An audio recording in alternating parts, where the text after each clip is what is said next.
What were you saying a minute ago about the now?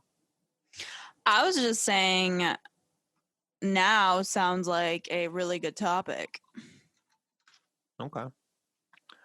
Do you mind if I ask you a question real quick before we get started? Sure.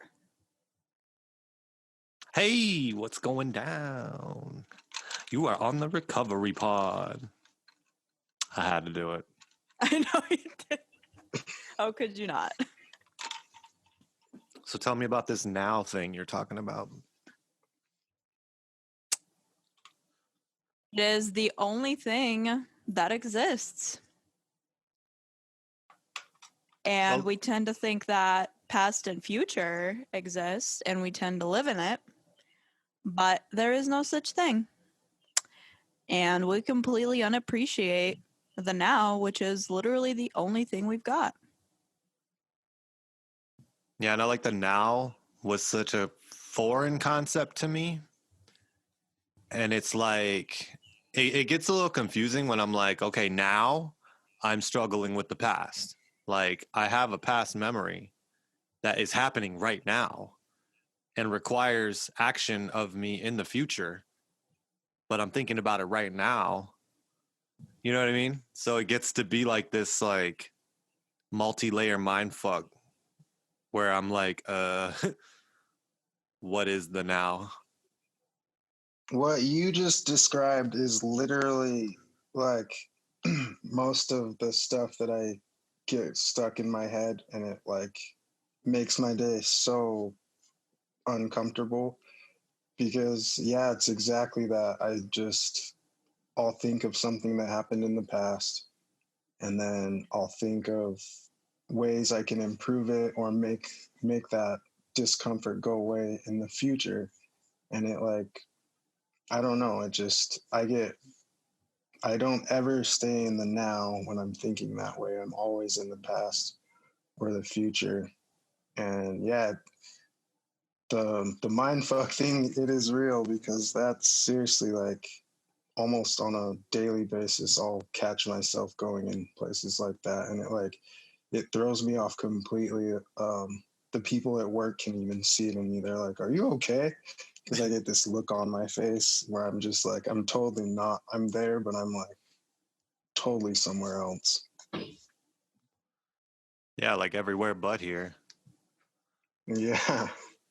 Sometimes I'll like when I get that way, I do these tricks with myself where I'm like, all right, you're going down this road, you're in the past. Cool. Like I allow it. I kind of it's good to give yourself a time frame to be like, okay, for 10 minutes, go for it, right? Just get it out instead of resist like doing it for a minute or two, resisting it. Then drifting back in there because it's like unsettled business and then resisting it. And then like trying to push it's like trying to push a beach ball underwater. It's not gonna happen. It's gonna keep coming. And I'll just kind of let myself go, like, all right, man, go.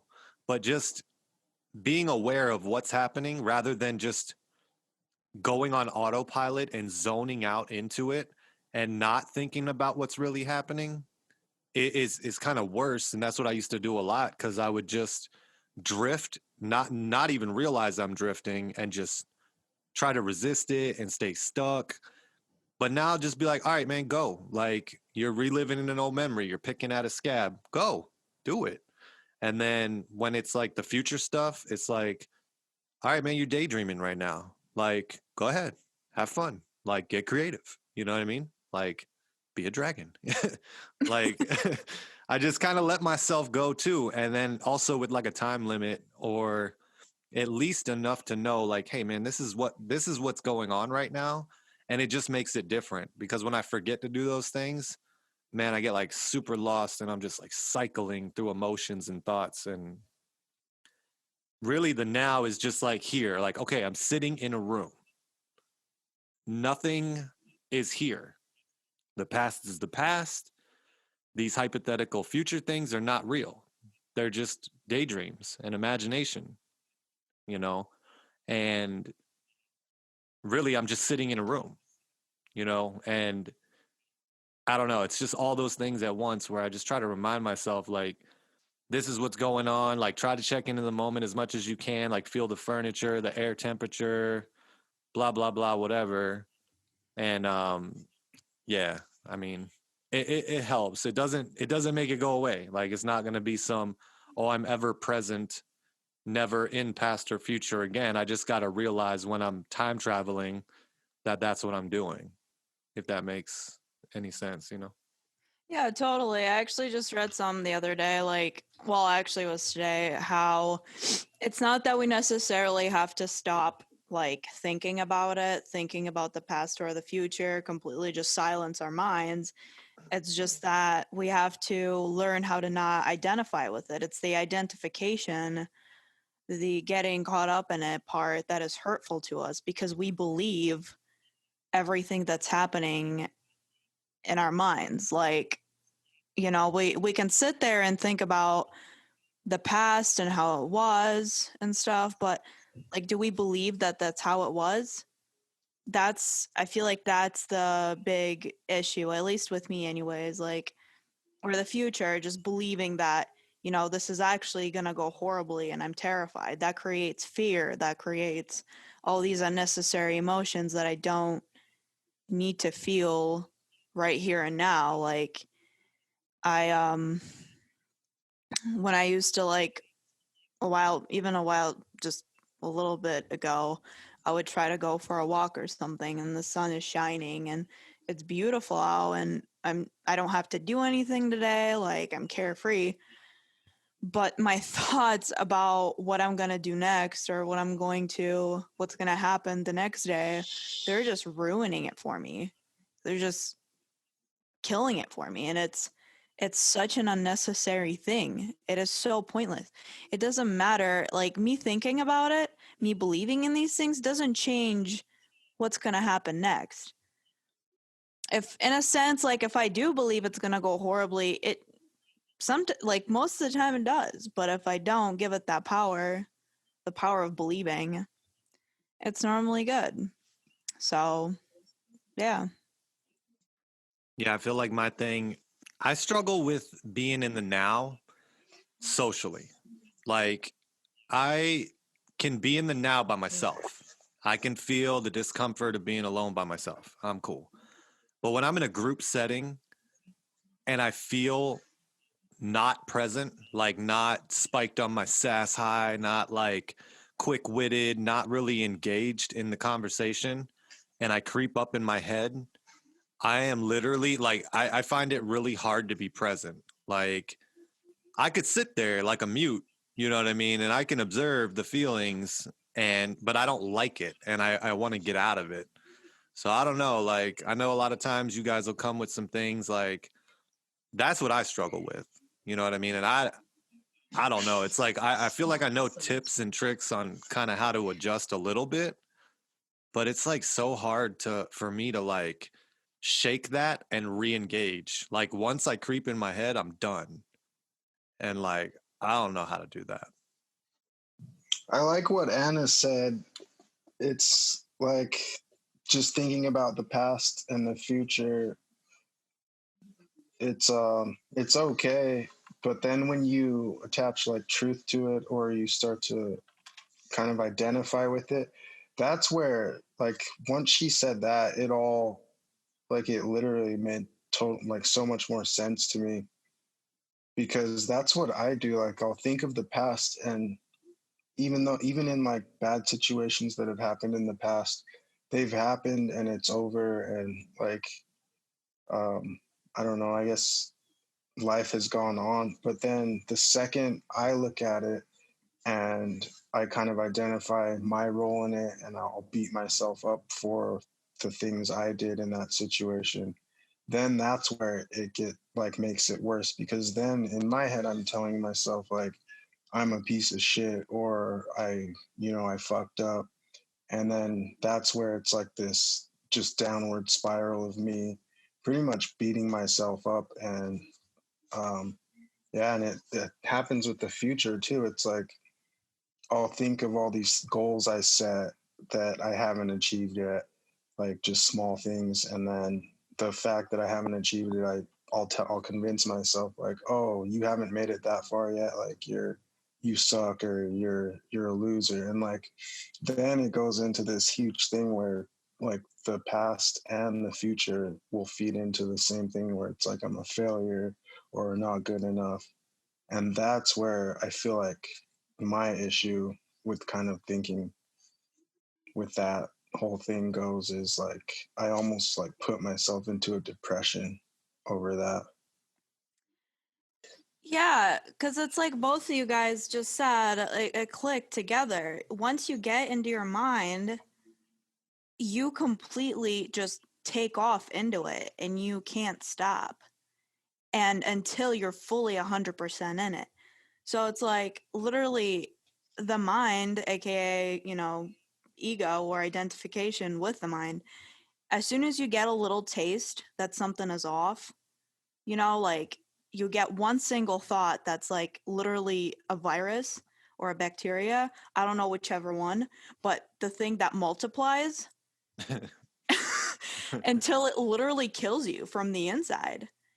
And just like you said, Eric, like I get so depressed from just one little thing that's wrong in my mind, and then all of a sudden everything is wrong, everything is bad.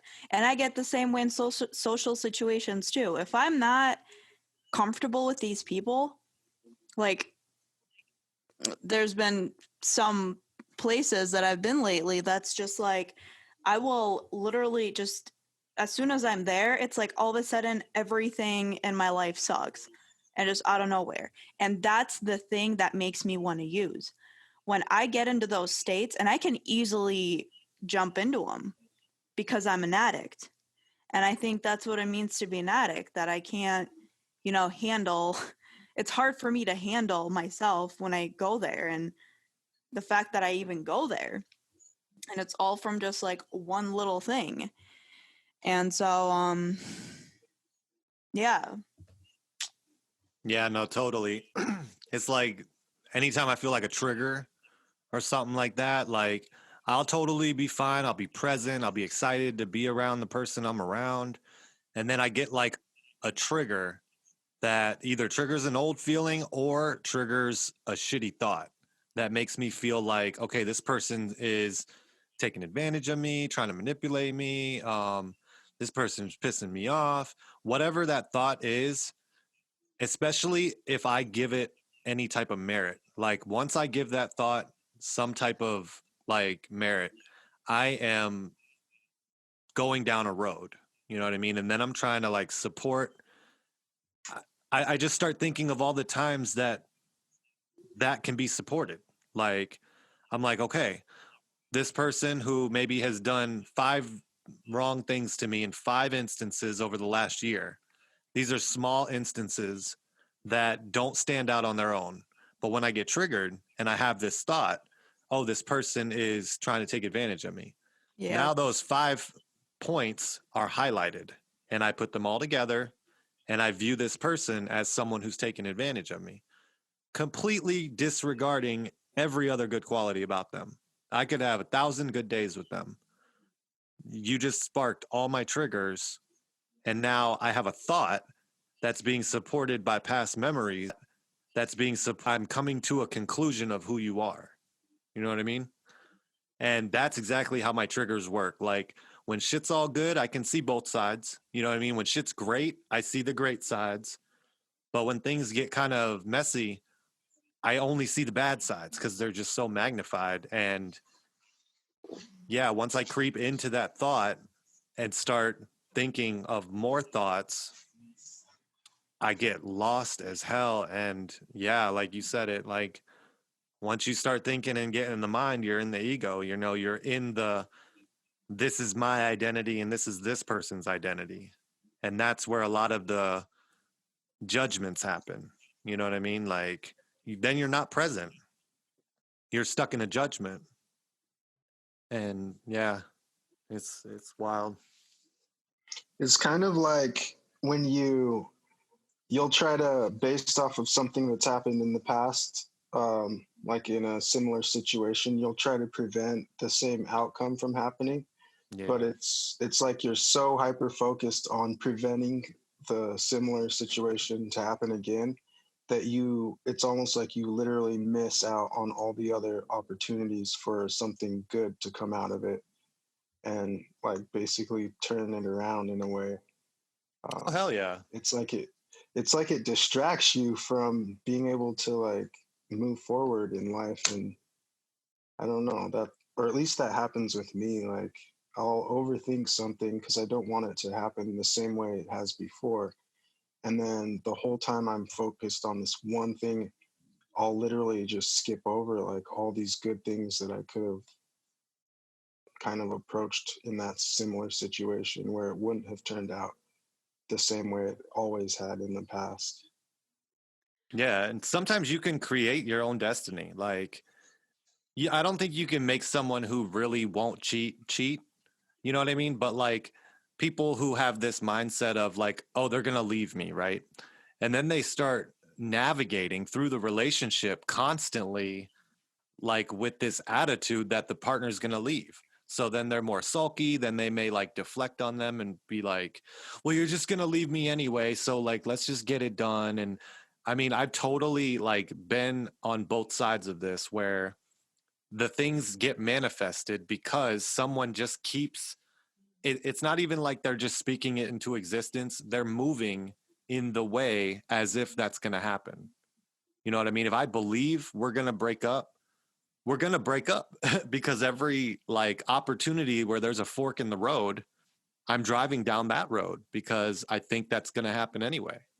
So it's in a sense like the safe road to take. Just like people think, oh, I'm going to get fired or whatever. They just they don't move like someone who's not going to get fired. You know what I mean? Yeah, there's also, like you said, you see little things that happen that trigger your, the past when, that has happened to you before where somebody was manipulating you or taking advantage of you. And the people that have abandonment issues, also something will happen and that'll trigger their abandonment issues where they feel like it's going to happen. So we all have these like defense mechanisms where it's all depending upon what has happened to us before. The brain, like Eric said, is tries to prevent that thing from happening again. So when a trigger is just your brain going to that state of alertness, like something is about to go wrong, and it's meant to protect you. It's meant to like prevent you from getting yourself hurt again, but we don't use it in a healthy way. We kind of use it in a way of manifesting the bad shit instead of just observing what's happening. But instead we get so caught up in it and just identify with it. We think that when that trigger happens, like this is what exactly is happening. And it's like, no, it's just meant for you to just observe.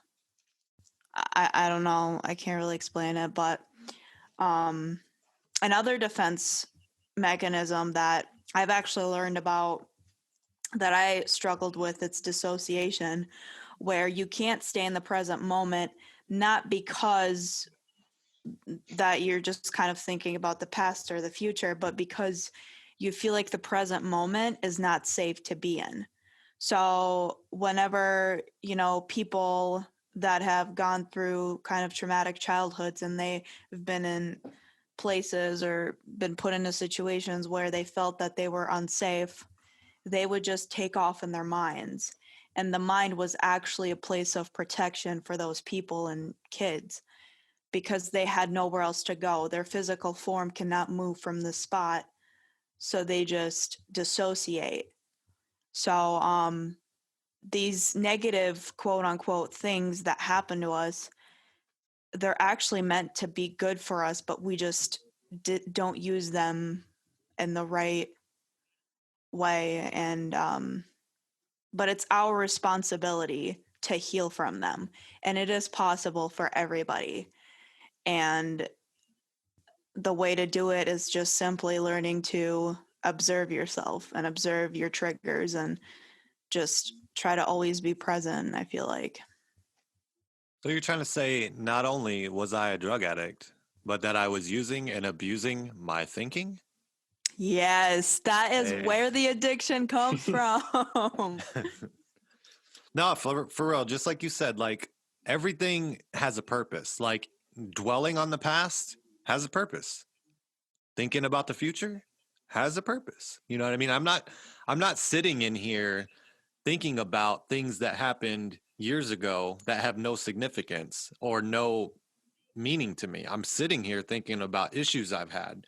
So like if I'm reliving the same issue over and over and torturing myself, I probably need to spend less time wondering why I'm thinking about, well, no, less time worrying about thinking about it and more time wondering why. You know what I mean? Like, why do I keep thinking about this? It's like going back to a level in a game you haven't beat yet. Like, okay, there's something here I need to get through or something I need to figure out because obviously there's either a lesson there or, I'm repeating it somewhere else in my life or there's just some unresolved trauma and it can hurt and it can be painful and scary to go there, but at the same time like it could be beneficial to go there. You know what I mean? Like a lot of my past relationships where it was toxic or painful, like it sucked, and when I was the victim and just replaying it on autopilot, I wasn't looking for my parts in it to change or any lessons. I was just torturing myself and then trying to like numb it with drugs or rationalize it with my, righteous mind, or whatever. But like when I really could look back and be like, nah, this is where I fucked up. This is where I can not fuck up in the future. It got better because then my relationships in the present get better and I have more confidence in how I can move forward. And then I don't constantly go back to that. I can almost look at it as a positive and be like, well, damn, you know what I mean? Like, yeah, it sucked, but it saved me in a way.